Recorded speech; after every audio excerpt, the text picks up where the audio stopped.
Les années 80, il y a beaucoup de poissons. Beaucoup de poissons. Les poissons, on ne va pas dans les usines comme maintenant. Il y a plein de poissons. Maintenant, il n'y a pas plein de poissons comme avant. Ça, je l'ai remarqué, quoi. Ça, vraiment, on a constaté, c'est plus qu'une baisse, c'est une chute. Une chute. Parce que quand j'ai arrêté l'école et que j'allais à la pêche, on faisait toujours des grosses pêches, toujours. Tu pouvais aller avoir de l'argent, faire la fête et te dire, bon, demain j'y vais, j'ai encore du poisson, parce que le poisson, il est là. Tu pouvais pêcher une espèce, ça ne va pas, tu allais à pêcher une autre espèce de poisson. Donc, tu avais le choix. Alors, aujourd'hui, personne n'a le choix. Le poisson qu'on disait qu'on n'en voulait pas, qui c'est des malades, c'est des poissons pour le séchage et tout. Aujourd'hui, c'est le poisson qu'on est obligé de manger. Donc ça a chuté d'une manière grave, très grave même. Parce que moi, si vraiment je savais que ça allait finir comme ça, j'aurais pu continuer mes études et faire autre chose. Ah oui? Ouais. Mais là, d'un coup, c'est venu sec. Voilà, donc ça nous a surpris.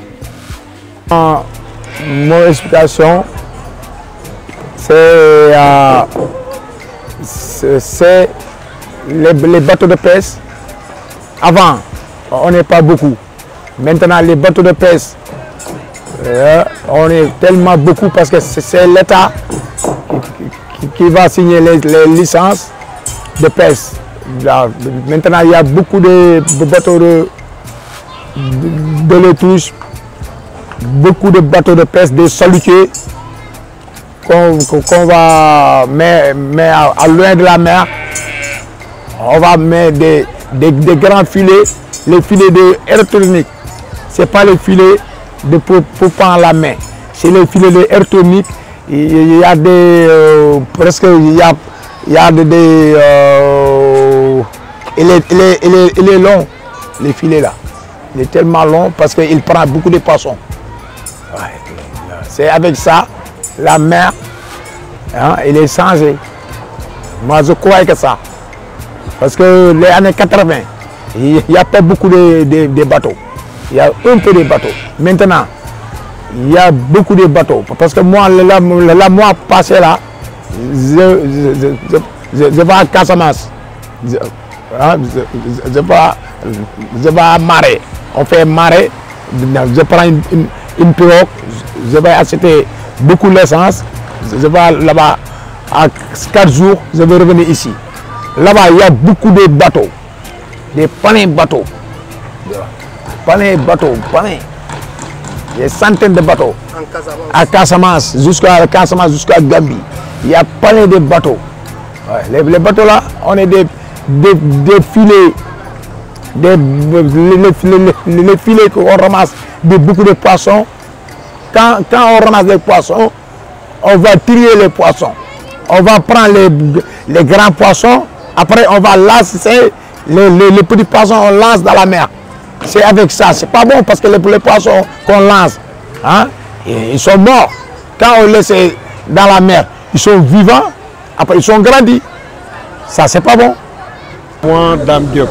Oui. Je suis à Soumbédioune. Oui. Je suis un grand pêcheur avec ici, Soumbédioune.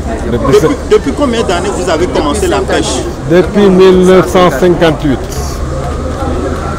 Depuis 1958, vous faites la pêche? Oui. Oui. Jusqu'à aujourd'hui? Jusqu'à aujourd'hui, oui. Entre 1958 et aujourd'hui, est-ce qu'il y a beaucoup de diminution de poissons? Il y a beaucoup de diminution de poissons là. Il n'y a pas de poissons actuellement. Parce que c'est nous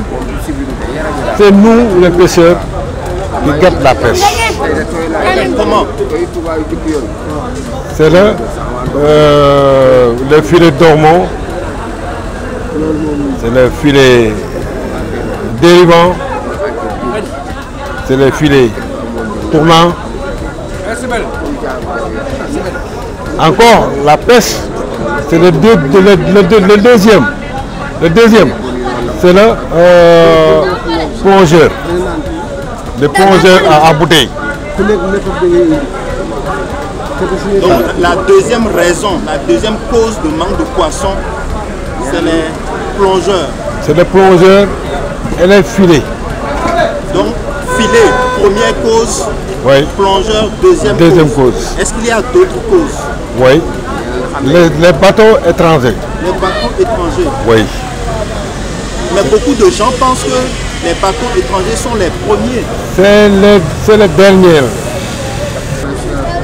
Les bateaux étrangers. Ils ne pêchent pas le poisson de fond. Ils pêchent le poisson. Les raisons, oui, on les connaît bien.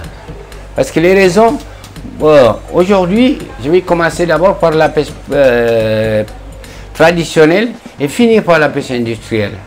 Aujourd'hui, la pêche traditionnelle. Moi, quand je commençais sur la plage, il y avait une vingtaine de pirogues. Aujourd'hui, on est à 150 pirogues. Ça veut dire qu'il faut multiplier par 5 ou 6 le nombre de pirogues, le parc piroguier. L'espace de pêche, là où tu te retrouvais avec une pirogue, tu en as 5 ou 6 pour le même butin.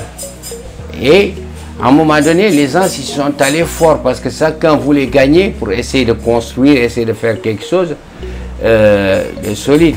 En cas, bon, ça ne surprend pas. Et là, avec la pêche traditionnelle, vous avez vu, nous, c'est les petites pirogues. Mais par exemple, quand vous allez vers le sud, il y a les pirogues qui font les filets tournants pour les harengs, les sardinelles, les trucs. Avant, ils avaient des pirogues, bon, qui y allaient et qui prenaient, qui remplissaient un camion. Mais aujourd'hui, ils ont des pirogues, tu remplis 3 à 4 camions jusqu'à 5. Ils ont multiplié le volume. Même ce qu'ils font, par exemple, à un moment donné, il y a eu les poissons que les gens, quand le poisson il fraye, par exemple, il n'a pas envie de manger. Il navigue, il tourne en rond. Ils ont amené les monofilaments. Et quand ils ont amené le monofilament et ils ont fait des filets dérivants, il y a eu un gros massacre. Parce que les premiers pirogues qu'ils ont fait, ils ont ramassé du poisson. Et des fois, le filet était tellement lourd qu'ils étaient obligés de le couper et de laisser l'autre partie s'en aller. Il y a eu un massacre terrible, terrible par la pêche traditionnelle, que bon, ça fait un gros impact sur le bord. Maintenant, la pêche industrielle, ça a été la catastrophe nationale. Parce que tous ces gros bateaux qui ne pouvaient plus pêcher en Europe, et tout, ils les ont ramenés au Sénégal. Vous imaginez un pays où on te dit, il y a les Russes qui ont des contrats, il y a les Français qui ont des contrats, et tu te retrouves avec des bateaux espagnols, n'importe quel, tous les pavillons, les Chinois, n'en parlons pas, et les Coréens, ils sont là. Et eux, ils ne montrent pas ce qu'ils font, parce qu'ils ramassent le poisson. Il y en a qui emballent, qui font le transbordement, ça sort des pays. Il y en a, une fois au port de Dakar, ce n'est pas vérifié, parce que bon, ils engraissent. Quand ils envoient les bateaux contrôlés en mer, ils y vont. Parce que moi, une fois, il y en a un qui m'a expliqué qu'au début, ils avaient envie de faire le boulot.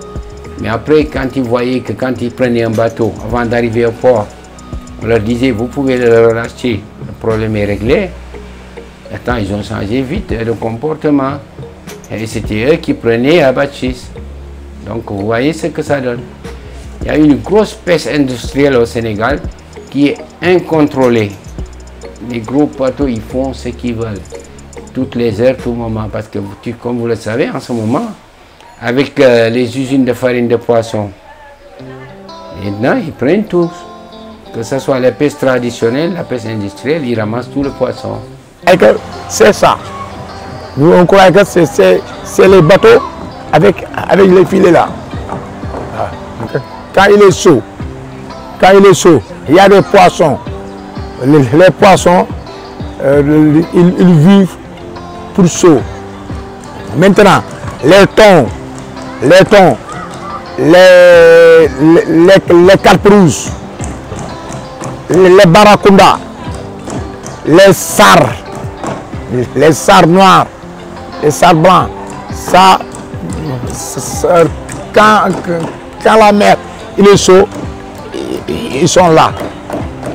Ils sont beaucoup. Ils sont là.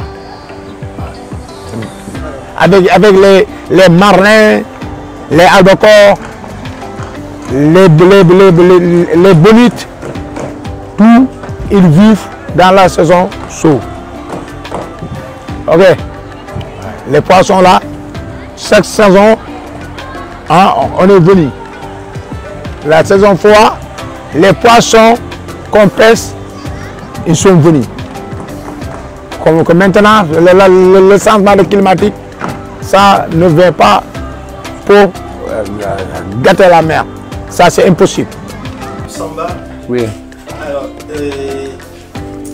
parlant de la raréfaction du poisson, certains y voient un peu les effets du changement climatique. Est-ce que vous croyez à cette hypothèse-là?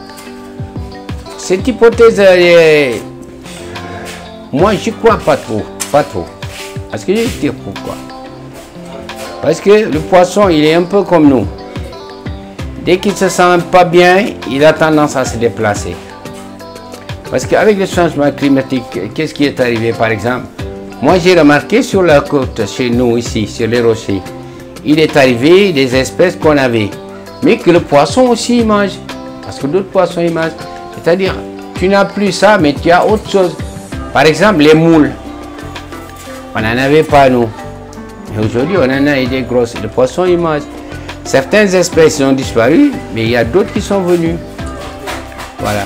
Et le poisson, par exemple, la température de l'eau.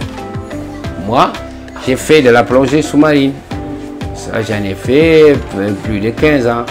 Et je sais ce qui se passe. La température de l'eau est idéale pour le poisson. Comment alors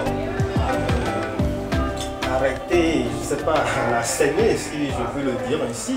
Nos jeunes, ils ont un peu compris, par exemple, ils ont un peu compris. C'est-à-dire qu'aujourd'hui, ils se font des formations pour aller dans les restos, dans les hôtels.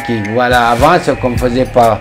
Mais maintenant, il y en a beaucoup. Maintenant, ils se disent, alors on va changer de métier parce que la pêche là que je vois, aujourd'hui, tu te tues, tu n'as rien parce que tu as du poisson pendant 3 mois, mais tout le reste du temps, tu es obligé de gratter, de forcer ou de risquer ta vie. Donc ces jeunes-là, ils ont compris. La mentalité, elle a changé pour les enfants, heureusement. On a trouvé une solution pour les poissons qui est dans la surface. Le maire de Ngor, on a financé beaucoup d'argent, presque 3 millions. On va mettre une bouée dans la mer à 25 km jusqu'à ici, 25 km quoi. On va mettre une bouée. Le bouée là, on va mettre des arbres, des petits bouées comme ça en bas. Le bouée il est gros. Le bouée il est presque 2 mètres. 2 mètres 20 et 2 mètres 50. On va mettre une corde de 2000 mètres. 2000 mètres le corps avec des scènes. Mais maintenant, il y a beaucoup de poissons qui sont là-bas. Des thons rouges, des thons jaunes. Les thons jaunes, c'est albacore. Avec des marlins bleus. Avec des espadons voilés. Avec des espadons voilés. Maintenant, c'est ça qu'on trouve tous les personnes. Quand on revient à 4 h du matin, ils sont là-bas dans le bouée là. Voilà. Tout le monde, à Yoff, à Wakam, à Semedjoun, tout le monde, ils sont là-bas. Beaucoup de pirogues. Maintenant, ils sont faits là-bas 4 bouées. Il y a une centre de pêche là-bas. Hein, une centre de pêche qui amène des trousses là-bas. Et il prend une bouée et la met là-bas.